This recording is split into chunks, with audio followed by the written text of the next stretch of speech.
Good morning, students. Now, students, आपका duty first हो चुका है और उसके अंदर आपकी क्वेरी सेशंस भी हो चुके हैं, डाउट भी क्लियर हो चुके हैं। ड्यूटी से पहले हमने अपना सेकंड चैप्टर जो था sector of the Indian economics का सेकंड चैप्टर स्टार्ट किया था। 2 पार्ट हम कर चुके हैं। This is the part third and it's the last part of this chapter. इस चैप्टर का जो बाकी बचा हुआ पार्ट है वो हम डिस्कस करेंगे। तो स्टूडेंट बेसिकली हम जो कंटेंट यहाँ पर डिस्कस करने जा रहे हैं, तो सबसे पहले हम उनको देख लेते हैं। The first topic we will discuss about on the basis of the way people are employed. इस वक्त मैंने आपको स्टार्टिंग में चैप्टर कराया था तो क्लासिफिकेशन के 3 मैनर बताए थे, जहाँ पर आपको फर्स्ट था कि उसको प्राइमरी सेक्टर या सेकेंडरी और टर्सरी में डिवाइड किया जाता है। नेक्स्ट मैंने बताया था कि एम्प्लॉयमेंट के आधार पे भी हम इसको डिवाइड करते हैं। तो एम्प्लॉयमेंट के आधार पे हम इसको ऑर्गेनाइज्ड और अनऑर्गेनाइज्ड सेक्टर में डिवाइड करते हैं। तो आज हम देखेंगे कि ऑर्गेनाइज सेक्टर और अनऑर्गेनाइज सेक्टर कैसे होते हैं उसके बारे में। After that we will discuss about the unorganise sector workers need for protection. Means unorganise sector के अंदर जो वर्कर्स काम करते हैं उनको प्रोटेक्ट करने की आवश्यकता है और आवश्यकता क्यों पड़ती है, ऐसे क्या रीजन है, उनको डिस्कस करेंगे। और at the end of this video and you can से इन दिस क्लास हम डिस्कस करेंगे on the base of ownership. Means sectors को डिवाइड करेंगे ओनरशिप के आधार पर, जहां पर हम पब्लिक सेक्टर और प्राइवेट सेक्टर इनको डिस्कस करेंगे। तो आज के जो वीडियो लेक्चर है उस वीडियो लेक्चर के अंदर हम केवल यही चीज डिस्कस करने जा रहे हैं। तो इनको देखते हैं। So student, first of all we will discuss on the base of the people are employed. तो इसके आधार पे जो इकोनॉमिकल एक्टिविटीज हैं these are classified into 2 part. The first one is organised sector and the second one is unorganised sector. तो first जो आपकी जो इकोनॉमिकल एक्टिविटी है वो ऑर्गेनाइज सेक्टर में जाएगी और जो सेकंड मैनर होगा वो होगा आपका अनऑर्गेनाइज सेक्टर। तो एम्प्लॉयमेंट के बेस पर कि पीपल किस प्रकार से एम्प्लॉयड हैं, पीपल को किस तरीके से एम्प्लॉयमेंट प्रोवाइड की गई है, तो इस आधार पे हम इकोनॉमिकल एक्टिविटीज को 2 पार्ट्स में डिवाइड करते हैं। The first one is organise sector and the second one is unorganise sector. Student, आपकी बुक के अंदर स्टोरी है कांता और कमल की। तो इन चैप्टर को इन टॉपिक्स को समझने से पहले आपको वो स्टोरी पढ़नी आवश्यक है, क्योंकि कई बार क्वेश्चन आ जाता है केस स्टडी का और उसके अंदर आपसे पूछ लिया जाता है कि जो ये केस स्टडी आपके सामने दी गई है तो वो व्यक्ति किस एरिया के अंदर काम करता है, कैसे सेक्टर में काम करता है। तो ये एक इंपॉर्टेंट चीज होती है। तो मैं थोड़ी सी हिंट देता हूँ यहाँ पर आपको। मैं सबसे पहले कांता की बात करता हूँ। कांता एक ऑफिस में काम करती है। जिस वक्त उसने ऑफिस ज्वाइन किया था तो उसको एक लेटर मिला था, अपॉइंटमेंट लेटर, जहाँ पर सारी टर्म एंड कंडीशंस लिखी गई थी। सेकंड थिंग, कांता को जॉब सिक्योरिटी प्रोवाइड की गई। नेक्स्ट, कांता जो है वो early in the morning 9 o'clock से 5 o'clock तक की जॉब करती है। तो आपका टाइम पीरियड चेंज हो सकता है, तो मैं आपको थोड़ा स्टोरी के बारे में बता रहा हूँ। तो 9 to 5 o'clock के आधार पर वो जॉब करती है। इसके अलावा संडे जो होती है उसकी हॉलीडेज होती है और उन हॉलीडेज के भी उसे पैसे मिलते हैं। At the end of the month उसे सैलरी मिल जाती है। अगर किसी भी प्रकार से कोई वो एक्स्ट्रा काम करती है तो उस एक्स्ट्रा काम के उसे ओवर टाइम प्रोवाइड किया जाता है। तो इस प्रकार की जो सिचुएशन है वो कांता के साथ है। अब हम कमल की बात करते हैं। कमल जो है वो कांता का ही एक नेबर है, जो कि एक छोटी सी ग्रोसरी शॉप के ऊपर काम करता है। सुबह 7:30 से लेकर रात को 8 या 9 o'clock तक वो वहां पर काम करता है और उसके बाद आता है। जिस वक्त उसने ज्वाइन किया तो उसको किसी भी प्रकार का कोई अपॉइंटमेंट लेटर नहीं मिला। इवन अगर वो कभी भी छुट्टी करता है तो उस छुट्टी के पैसे उसे काट लिए जाते हैं और संडे जैसी कोई हॉलीडे उसके सामने नहीं होती। लेकिन जितने दिन वो जाएगा उतने दिन उसको काम करने को मिलेगा। इसके अलावा अगर वो ओवर टाइम करता है तो उसका कोई ऐसा बेनिफिट नहीं है, या अदर कोई बेनिफिट लाइक मेडिकल लीव या अदर किसी प्रकार के बेनिफिट जो है वो कमल को नहीं। तो इस तरीके से 2 केस स्टडी आपकी बुक में लिखी है, तो आप इनको अच्छे से स्टडी कर लेना। तो इन दोनों को अगर हम देखते हैं तो ये दोनों जो है एक तो ऑर्गेनाइज सेक्टर में जाता है, एक अनऑर्गेनाइज सेक्टर में जाता है। तो मैंने आपको स्टोरी बता दी है। अब हम ऑर्गेनाइज और अनऑर्गेनाइज सेक्टर के बारे में देखेंगे और उसके बाद हम देखेंगे कि कांता कौन से फील्ड में काम करती है और कमल कौन से फील्ड में काम करती है। ओके स्टूडेंट्स, तो स्टूडेंट्स अब यहाँ पर हम ऑर्गेनाइज और अनऑर्गेनाइज सेक्टर के बारे में पढ़ते हैं। ये एक आपका इंपॉर्टेंट क्वेश्चन भी बनता है, तो इसीलिए मैंने आपको डिस्टिंग्विश मैनर से आपके सामने प्रेजेंट किया। तो अगर मैं ऑर्गेनाइज और अनऑर्गेनाइज सेक्टर की बात करता हूँ तो सबसे पहला पॉइंट ऑर्गेनाइज के लिए, this sector is under the supervision of the government. Means organise sector के अंदर जो भी काम होता है वो गवर्नमेंट के सुपरविजन के अंदर होता है। On the other hand, if we think about the unorganized sector, it is outside the control of the government. Means organise sector के अंदर जो भी रूल एंड रेगुलेशन है, जो भी सुपरविजन होगी, वो गवर्नमेंट की होगी। गवर्नमेंट उसके जो रूल एंड रेगुलेशन है, उन रूल एंड रेगुलेशन को ऑर्गेनाइज सेक्टर फॉलो करेगा। बट अनऑर्गेनाइज सेक्टर में ऐसा कुछ नहीं होगा कि गवर्नमेंट ने कोई रूल एंड रेगुलेशन बनाए हैं, उनको वो फॉलो करे। सेकंड, अगर मैं डिफरेंस की बात करता हूँ, it follows the rules and regulations like factory act and minimum wage act. तो इसी प्रकार के विभिन्न प्रकार के जो रूल एंड रेगुलेशन जो है, जो कि गवर्नमेंट के द्वारा बनाए गए हैं, जैसे कि फैक्ट्री एक्ट बनाया गया है, मिनिमम वेजेस एक्ट बनाया गया है, ऐसे ही उनको पीएफ की अपॉर्चुनिटी दी जाती है या बेनिफिट दिया जाता है। तो इस प्रकार की जो रूल एंड रेगुलेशन है जो कि गवर्नमेंट ने बनाए हैं वर्कर्स को प्रोटेक्ट करने के लिए, तो ऑर्गेनाइज सेक्टर में हर एक चीज जो है प्रॉपर मैनर से फॉलो की जाती है। अगर मैं अनऑर्गेनाइज सेक्टर की बात करता हूं, तो किसी भी प्रकार का रूल एंड रेगुलेशन ऐसा फॉलो नहीं किया था। नेक्स्ट पॉइंट अगर मैं बात करता हूं, सिक्योरिटी ऑफ एम्प्लॉयमेंट। मीन्स जिस वक्त ऑर्गेनाइज सेक्टर में आप जॉब करते हो, तो आपको एक अपॉइंटमेंट लेटर मिलता है, जहां पर आपसे डिस्कस किया जाता है कि अगर आपको जॉब छोड़नी है, तो इसके लिए आपको इतने दिन पहले आपको बताना पड़ेगा, या आपको अपना डेजिग्नेशन लेटर देना पड़ेगा। इसी प्रकार से गवर्नमेंट भी वो कंपनी या आप कह सकते हो वो जो वो फील्ड है जहां पर वो एम्प्लॉय काम कर रहा है, तो एम्प्लॉयर भी अगर किसी व्यक्ति को इस प्रकार से निकालता है, तो वो भी इसी प्रकार के रूल एंड रेगुलेशन को फॉलो करता है। तो इस तरीके से ऑर्गेनाइज सेक्टर में सिक्योरिटी ऑफ एम्प्लॉयमेंट इंश्योर होती है। But on the other hand, अगर मैं अनऑर्गेनाइज सेक्टर की बात करता हूं, तो वहां पर इस प्रकार की कोई जॉब सिक्योरिटी नहीं होती। इसके अलावा ऑर्गेनाइज सेक्टर के अंदर आपको सैलरी भी अच्छी मिलती है, पर अनऑर्गेनाइज सेक्टर के अंदर आपको लो वेजेस मिलती है, मीन सैलरी कम मिलती है। तो ये आपका है। नेक्स्ट पॉइंट अगर मैं बात करता हूँ, फिक्स्ड वर्किंग आवर। इसमें डिसाइड होता है कि आपको इतने वर्किंग आवर के अंदर काम करना है। मीन्स आप, जैसे मैंने यहाँ पर आगे पहले बात की थी कि उसे 9 to 5 वर्क करना है, तो इसके अंदर वर्किंग आवर जो होते हैं ऑर्गेनाइज सेक्टर के अंदर, they are fixed. But on the other hand, if we think about the unorganized sector, the working hours are not fixed. Working hour किसी भी प्रकार से फिक्स नहीं है, डिपेंड करता है काम के ऊपर कि वहां पर काम कितना है, तो वो उसके अकॉर्डिंग उसको वहां पर रखेंगे। तो वहां पर कोई भी वर्किंग आवर्स की लिमिटेशंस नहीं है। अगर मैं नेक्स्ट बात करता हूँ, paid leaves and other benefits like over time facilities, they also provided. Means उनको पेड लीव मिलती है, जैसे मैंने वहां पर बात की थी संडे की, तो संडे एक पेड लीव हो गई। तो इसी प्रकार से अदर जो फेस्टिवल्स है उनके अंदर भी जो लीव होती है वो पेड लीव होती है। इसके अलावा व्यक्ति और भी पेड लीव ले सकता है, जो कि टर्म एंड कंडीशन के अकॉर्डिंग लिखा होता है। अगर वो ओवर टाइम करता है, तो उसके अंदर उसको डबल पैसा मिलता है। तो ओवर टाइम फैसिलिटी भी यहाँ पर प्रोवाइड है। बट अगर मैं अनऑर्गेनाइज सेक्टर की बात करता हूँ, तो ऐसे कोई पेड लीव नहीं मिलती, या जो ओवर टाइम की फैसिलिटी है उसका जो बेनिफिट है वो नहीं मिलता। तो अनऑर्गेनाइज सेक्टर में बिल्कुल इसके अपोजिट काम होता है। और अगर मैं इसके बाद नेक्स्ट बात करता हूँ, medical facilities, housing benefits, pension etcetera, ये सारी की सारी फैसिलिटीज ऑर्गेनाइज सेक्टर में मिलती है। But if we think about the unorganise sector, इस प्रकार की कोई भी मेडिकल या हाउसिंग बेनिफिट या पेंशन बेनिफिट्स नहीं मिलती। तो this is the difference between organise sector and unorganise sector. तो इस तरीके से ऊपर हमने दो स्टोरी पढ़ी थी, कांता और कमल की। तो अगर हम कांता की वर्किंग कंडीशंस को देखते हैं, तो उन वर्किंग कंडीशन के आधार पे कांता जो है she is working in the organise sector. अगर मैं कमल की बात करता हूं, तो वो व्यक्ति जो है वो अनऑर्गेनाइज सेक्टर में काम करता है। तो स्टूडेंट, आपके सामने ऐसे केस स्टडी आ सकती है, तो उस केस स्टडी के आधार पे आपको ये सब चीजें डिनोट करनी है। नेक्स्ट, आपसे ऐसे क्वेश्चन केस स्टडी के अंदर ये भी पूछा जा सकता है कि आपको वो केस स्टडी दे देगा और वो पूछेगा कि वो व्यक्ति किस और सेक्टर में काम करता है और उसकी फीचर्स क्या है। मीन्स वो क्वेश्चन को ऐसा मॉडिफाई कर देगा। तो उस तरीके से आपको पता होना चाहिए। मान लीजिए कांता का के बारे में आ जाता है एग्जाम्पल, कि कांता की वर्किंग कंडीशन दे दी गई, तो आपसे पूछ लेगा कि ये कौन सा सेक्टर है, तो आप बताओगे ऑर्गेनाइज सेक्टर है। तो वो बोल देता है उसके बाद कि आप इसकी 5 फीचर्स भी बताओगे, तो आपको ये ऑर्गेनाइज सेक्टर की जो मैंने 6 फीचर्स बताई है वो आपको मिल जाएगी। इसके अलावा आपका एक क्वेश्चन ये भी बन सकता है कि distinguish between organise and unorganise sector, तो आपका इसका भी डिस्टिंग्विश कर सकते हो, तो ये आपके सामने है। या आपसे इंडिविजुअल भी पूछा जा सकता है कि explain the main feature of the organise sector और अनऑर्गेनाइज सेक्टर। तो इस तरीके से ये एक इंपॉर्टेंट क्वेश्चन आपके सामने बन सकता है। I hope the concept is clear to all of you. Now student, अब नेक्स्ट जो हमारा पॉइंट बनता है कि अनऑर्गेनाइज सेक्टर के अंदर जो वर्कर्स है उनको प्रोटेक्ट करने की आवश्यकता है।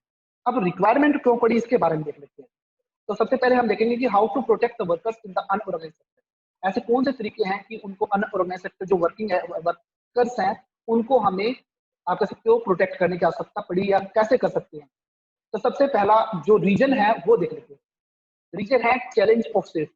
इसका मतलब क्या है, मैक्सिमम जो ऑर्गेनाइज सेक्टर है 1990s के बाद या अबाउट 1990s के बाद या रिसेंटली की बात कर लेता हूं मैं, तो इन दिनों में क्या हो रहा है, ऑर्गेनाइज सेक्टर भी अनऑर्गेनाइज मैनर से काम कर रहे हैं। मीन्स वो अपने टैक्स को बचाने के लिए कर रहे हैं या अदर बेनिफिट के लिए कर रहे हैं या अदर जो चीजें उनके लिए कर रहे हैं।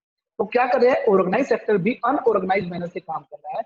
ये सबसे बड़ा रीजन है जिसकी वजह से अनऑर्गेनाइज सेक्टर की जो पीपल है उनको प्रोटेक्ट करने की रिक्वायरमेंट बन चुकी है। तो स्टूडेंट, इसकी वजह से exploitation of the workers increase हो गया, क्योंकि अनऑर्गेनाइज सेक्टर के अंदर किसी भी प्रकार का रूल एंड रेगुलेशन तो फॉलो करना ही नहीं है। तो जो ओनर होता है, जो एम्प्लॉयर होता है, उनके अकॉर्डिंग वहां पर काम होगा, तो वर्कर्स का एक्सप्लॉयटेशन भी होता है। तो इसी वजह से इन वर्कर्स को प्रोटेक्ट करने की आवश्यकता है। तो थोड़ा सा और हम उसके बारे में देख लेते हैं। सबसे पहले हम रूरल एरिया के अंदर बात करते हैं कि रूरल एरिया के अंदर अनऑर्गेनाइज सेक्टर के अंदर कौन से व्यक्ति काम करते हैं और गवर्नमेंट उनके लिए क्या कर सकती है। तो अगर मैं इसके अंदर बात करता हूं तो सिंपली जो नॉर्मली रूरल एरिया के अंदर व्यक्ति हैं जो कि अनऑर्गेनाइज सेक्टर में काम करते हैं वो है landless labour, small and marginal farmers, share croppers and different type of artisans, जो कि अलग अलग छोटे छोटे काम करते हैं। मैक्सिमम कॉमनली जो अनऑर्गेनाइज सेक्टर में काम करने वाले व्यक्ति रूरल एरिया के अंदर है वो ये व्यक्ति है। तो इस प्रकार से कॉमनली मिलते हैं। तो इन व्यक्तियों को हमेशा अनऑर्गेनाइज सेक्टर में काम करना पड़ता है, क्योंकि ये लैंडलेस लेबर हैं, तो उनको क्या करना पड़ेगा, किसी एक लार्ज फार्मर के पास काम करना पड़ेगा जो अपने रूल एंड रेगुलेशन के अकॉर्डिंग उनको वेजेस देगा या अपने रूल एंड रेगुलेशन के अकॉर्डिंग काम कराएगा। तो गवर्नमेंट को क्या करना चाहिए ऐसे व्यक्ति को प्रोटेक्ट करने के लिए, सबसे पहले अगर वो स्मॉल फार्मर है तो टाइमली उसे डिफरेंट टाइप की जो सीड्स या अदर फैसिलिटी है वो प्रोवाइड कर देनी चाहिए। मीन्स कंसेशन के माध्यम से उसे वहां पर सब्सिडी प्रोवाइड करनी चाहिए, तो ताकि ये जो स्मॉल फार्मर्स है वो भी थोड़ा एक तरीके से अपने आप को कोप अप कर सके। इसके अलावा गवर्नमेंट को उनको डिफरेंट टाइप की जो एग्रीकल्चर इनपुट्स है वो प्रोवाइड करनी चाहिए, जैसे कि पेस्टिसाइड्स, इंसेक्टिसाइड्स, ये सब। और ये सब चीजें जो है वो गवर्नमेंट को उनको प्रोवाइड करनी चाहिए चीप रेट पर, ताकि वो इजिली उसके मेंटेन कर सके या परचेज कर सके। और इसके अलावा cheap credit, you can say loan facility, ठीक है, लोन फैसिलिटी भी उनको प्रोवाइड करनी चाहिए। क्योंकि अगर एक व्यक्ति स्मॉल फार्मर है और उसके पास इनकम का सोर्स नहीं है, तो अगर उसे चीप क्रेडिट मिल जाता है, मीन्स जिसके ऊपर रेट ऑफ इंटरेस्ट कम होता है, तो जो वो एग्रीकल्चर करेगा, जो वो प्रोड्यूस करेगा या जो वो अर्निंग करेगा, उसका बेनिफिट वो उठा सकता है। ठीक है, अगर उसका रेट ऑफ इंटरेस्ट अधिक होगा तो उसकी वजह से उसको हमेशा प्रॉब्लम फेस करनी पड़ेगी, क्योंकि वो जो अर्निंग करेगा वो रेट ऑफ इंटरेस्ट के अंदर चली जाएगी और वो डेट ट्रैप के अंदर भी फंस सकता है, जिसकी वजह से उसकी जो वो छोटी सी जमीन है जो कि उसका एक लाइवलीहुड का सोर्स है वो भी खत्म हो सकता है। तो गवर्नमेंट को चीप क्रेडिट या चीप लोन फैसिलिटीज या अदर जो फैसिलिटीज है वो इजिली मैनर से इन व्यक्तियों को प्रोवाइड करनी चाहिए, ताकि रूरल एरिया के अंदर ये व्यक्ति जो है वो अपनी इनकम को के अकॉर्डिंग कोप अप कर सके या वो प्रोटेक्ट हो सके। अब हम अर्बन सेंटर की बात करते हैं। तो अर्बन सेंटर के अंदर मेनली जो पीपल है उनको देख लेते हैं। They are the worker of the small scale industry. Small scale industry के अंदर काम करने वाले व्यक्ति या casual workers in the construction sites, जो रोड्स बन रहे हैं या रोड कंस्ट्रक्ट कर रहे हैं या कोई बिल्डिंग बन रही है, तो वहां पर जो कैजुअल डेली बेसिस वर्कर्स हैं वो व्यक्ति। स्ट्रीट वेंडर्स, जो गलियों में फेरी वाले होते हैं वो व्यक्ति। एंड रैग पिकर्स, और ये जो रैग पिकर्स है वो। तो अर्बन सेंटर में आपको जो अनऑर्गेनाइज सेक्टर में काम करने वाले व्यक्ति मिलेंगे वो ये मिलेंगे, और इन व्यक्तियों को प्रोटेक्ट करने की आवश्यकता है। तो इसके लिए अगर हम बात करते हैं तो गवर्नमेंट को कुछ टारगेटेड प्रोटेक्शन प्रोग्राम चलाने चाहिए। अब वो कैसे होंगे, सबसे पहले आइडेंटिफाई होना चाहिए कि अनऑर्गेनाइज सेक्टर में काम करने वाले व्यक्ति कौन से हैं। तो सबसे पहले इसीलिए जो भी प्रोग्राम वो चले वो टारगेटेड होना चाहिए। टारगेटेड होना चाहिए कि उनको इन व्यक्तियों को पिकअप करना है और इन व्यक्तियों की हेल्प करनी है। तो ऐसे कुछ टारगेटेड प्रोटेक्शन प्रोग्राम जो है वो शुरू करने चाहिए। इसके अलावा गवर्नमेंट को क्या करना चाहिए, स्पेशल गवर्नमेंट प्रोग्राम, जैसे कि पीडीएस सिस्टम चलाया गया है। अब पीडीएस सिस्टम में क्या होता है कि जो ये कैजुअल वर्कर्स होते हैं या अनऑर्गेनाइज सेक्टर के अंदर वर्कर्स होते हैं या जो व्यक्ति बिलो पॉवर्टी लाइन होते हैं, जो व्यक्ति बिलो पॉवर्टी लाइन होते हैं, उन व्यक्तियों को क्या होता है कि उनको जो बेसिक जो नेसेसिटी की जो थिंग्स हैं वो उनको लो रेट पर, मीन्स रीजनेबल भी नहीं, उससे भी लो रेट पर उनको प्रोवाइड की जाती है। पीडीएस का मतलब है राशन शॉप्स, मैं यहाँ पर राशन शॉप की बात कर रहा हूँ। तो गवर्नमेंट को कुछ ऐसे प्रोग्राम्स चलाने चाहिए। इसी प्रकार से एमजी नरेगा चलाया गया था, जो कि रूरल एरिया के अंदर चलाया गया था, जहां पर 100 डेज वर्क देने की बात की गई थी। तो इस प्रकार के कुछ स्पेशल टारगेटेड प्रोग्राम्स चलाने चाहिए ताकि इन जो वर्कर जो अनऑर्गेनाइज सेक्टर में काम करते हैं उनको प्रोटेक्ट किया जा सके, उनका एक्सप्लॉइटेशन रोका जा सके। तो इस तरीके से इस प्रकार से गवर्नमेंट जो है वो इन व्यक्तियों को प्रोटेक्ट कर सकती है या करने में सहायक हो सकती है। तो आई होप ये आपको क्लियर हो चुका होगा। Now student will come on the basis of the ownership. अब हम ओनरशिप की बात करते हैं कि ओनरशिप के आधार पे हम जो सेक्टर्स है या इकोनॉमिकल एक्टिविटीज है वो कैसे डिवाइड करते हैं। तो उस आधार पे हम इनको डिवाइड करते हैं public sector and private sector. तो इनको दो पार्ट में डिवाइड किया जाएगा, public sector and private sector.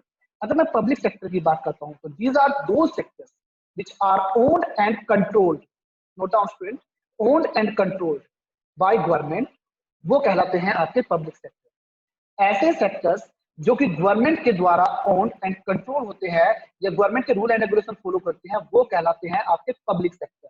Example में आप रेलवेज ले लीजिए या आपका पोस्ट ऑफिस ले लीजिए या गवर्नमेंट बैंक ले सकते हो। तो ये सारे की सारी जो चीजें हैं वो उसके अंदर आती है। But on the other hand if we think about the private sector, तो दीज आर दो sectors which are owned and controlled by private individual और a group of private individual. या तो किसी एक प्राइवेट व्यक्ति का अधिकार होगा या कुछ ग्रुप आपस में, मीन्स 2 या 4 व्यक्ति मिलकर एक ग्रुप बनाते हैं और वो ग्रुप उस प्राइवेट सेक्टर को तैयार कर लेते हैं, वो कहलाता है आपका प्राइवेट सेक्टर। एग्जाम्पल में आपका रिलायंस होगा। ओके गाइस स्टूडेंट, अब हम इनके ऑब्जेक्टिव की बात करते हैं। If we think about the public sector, अगर मैं पब्लिक सेक्टर के मेन ऑब्जेक्टिव की बात करता हूं तो उसका मतलब होता है to provide service. Main aim होता है कि सर्विस प्रोवाइड करना। ऑल द बेसिक सर्विसेज जो है वो रीजनेबल रेट पर हर एक व्यक्ति को प्रोवाइड करना, ये पब्लिक सेक्टर का ऑब्जेक्टिव होता है या मेन एम होता है। But on the other hand if you think about the private sector, it main object to earn more profit, to maximise the profit. Profit अधिक से अधिक कमाना ये प्राइवेट इंडिविजुअल का अधिकार होता है, सॉरी ऑब्जेक्टिव होता है। तो इस तरीके से ऑब्जेक्टिव बनते हैं। तो स्टूडेंट आपसे एक क्वेश्चन आ सकता है कि ओनरशिप के आधार पे हम कितने सेक्टर्स में डिवाइड करते हैं, पब्लिक एंड प्राइवेट। 1 मार्क्स में आपके पास आ सकता है कि पब्लिक सेक्टर कौन सा होता है और प्राइवेट सेक्टर कौन सा होता है, तो आप उनकी डेफिनेशन दे सकते हो। आपके पास एग्जाम्पल आ सकता है कि रेलवे किस सेक्टर से बिलोंग करते हैं, तो आप बताओगे पब्लिक सेक्टर से। इसके अलावा आपके सामने डिस्टिंग्विश वाला क्वेश्चन आ सकता है, तो उसके अंदर आप ये 3 पॉइंट दे सकते हो। सबसे पहले में आप डेफिनेशन दोगे, सेकंड में आप उसका मेन एम लिखोगे, मींस ऑब्जेक्टिव लिखोगे, और थर्ड में आप उसका एग्जांपल लिखोगे। तो इस तरीके से 3 मार्क्स का आपका एक क्वेश्चन भी प्रिपेयर हो सकता है। Okay students, now students ownership के आधार पे अब हमारे सामने यहाँ पर क्वेश्चन आता है कि गवर्नमेंट को कुछ एक्टिविटीज ऐसी होती है स्पेंड क्यों करना पड़ता है। मीन्स ऐसी क्या चीजें होती हैं जहां पर गवर्नमेंट की ही रिक्वायरमेंट पड़ती है, गवर्नमेंट को ही काम करना पड़ता है, ऐसा क्या कारण होता है, उन सब चीजों को देखते हैं। अगर नॉर्मली बात करता हूँ, there are some services which are needed by society. कुछ ऐसी बेसिक सर्विसेज होती है जो सोसाइटी की रिक्वायरमेंट होती है और सोसाइटी को ही को प्रोवाइड करनी पड़ेगी। और प्राइवेट जो सेक्टर है अगर वो उनको प्रोवाइड करता है तो वो उनको रीजनेबल कॉस्ट पे प्रोवाइड नहीं कर सकता।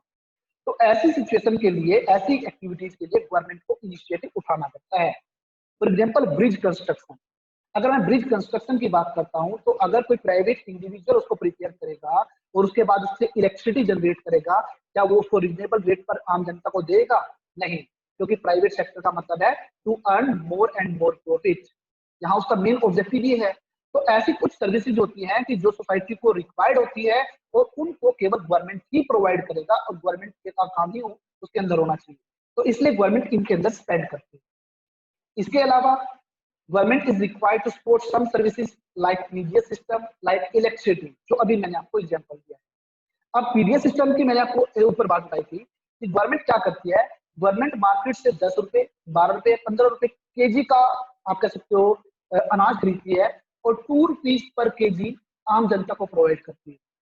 तो गवर्नमेंट को ये करना पड़ता है, क्यों? क्योंकि जो ये लो लेवल के पर्सन हो सकते हैं या जो कि बिलो पॉवर्टी लाइन के जो पीपल होते हैं उनको कैसे बचाया जाए। तो ऐसी सिचुएशंस के लिए या ऐसी सर्विसेज को प्रोवाइड करने के लिए गवर्नमेंट को यहाँ पर काम करना पड़ेगा या गवर्नमेंट को ये जो इन चीजों को सपोर्ट करने की आवश्यकता पड़ती है।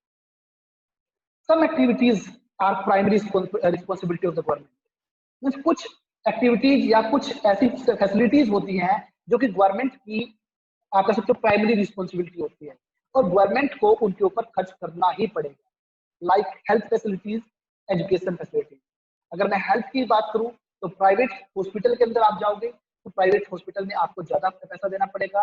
इसलिए गवर्नमेंट हॉस्पिटल्स उसे प्रोवाइड करते हैं। अगर मैं एजुकेशन फैसिलिटी की बात करता हूँ तो प्राइवेट स्कूल्स के अंदर आप जाओगे तो आपको पैसा अधिक देना पड़ेगा, तो इसीलिए आपको गवर्नमेंट स्कूल भी प्रोवाइड करेंगे। तो कुछ ऐसी चीजें हैं कि देश को अपग्रेड करने के लिए, कंट्री की डेवलपमेंट के लिए सहायक होती है। उन सब चीजों को गवर्नमेंट को, आम जनता को प्रोवाइड करना उनकी मेन रिस्पॉन्सिबिलिटी मानी जाती है। तो ये कुछ कारण है जिनकी वजह से गवर्नमेंट को स्पेंड करना पड़ता है, और यही कारण है कि वो एक पब्लिक सेक्टर में कन्वर्ट होता है या पब्लिक सेक्टर होता है। ये भी आपके सामने एक इंपॉर्टेंट क्वेश्चन बन सकता है स्टूडेंट। तो स्टूडेंट्स, आई थिंक सो आपको पूरा कंसेप्ट क्लियर हो चुका है। अब कंसेप्ट आपको मैंने बता दिया है, ये चैप्टर भी हमारा पूरा हो चुका है।